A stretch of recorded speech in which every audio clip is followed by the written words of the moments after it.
تو اب اگر کوئی یہ دوبارہ آج پریس کانفرنس کر رہا ہے اور یہ کہہ رہا ہے جی کہ عمران خان چلا گیا، بھاگ گیا، ناکام ہو گیا، اس نے تو 20 لاکھ بندے کہے تھے تو 20 لاکھ تو نہیں لایا، تو بات یہ ہے کہ پھر 20 لاکھ اگر وہ نہیں لایا تو پھر آپ ان سے بات چیت کیوں کر رہے تھے؟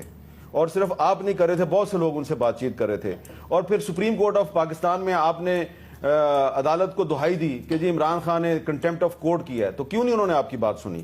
تو دیکھیں کل آپ جو مرضی کہیں، آپ مجھے پتہ ہے میری بات نہیں مانیں گے،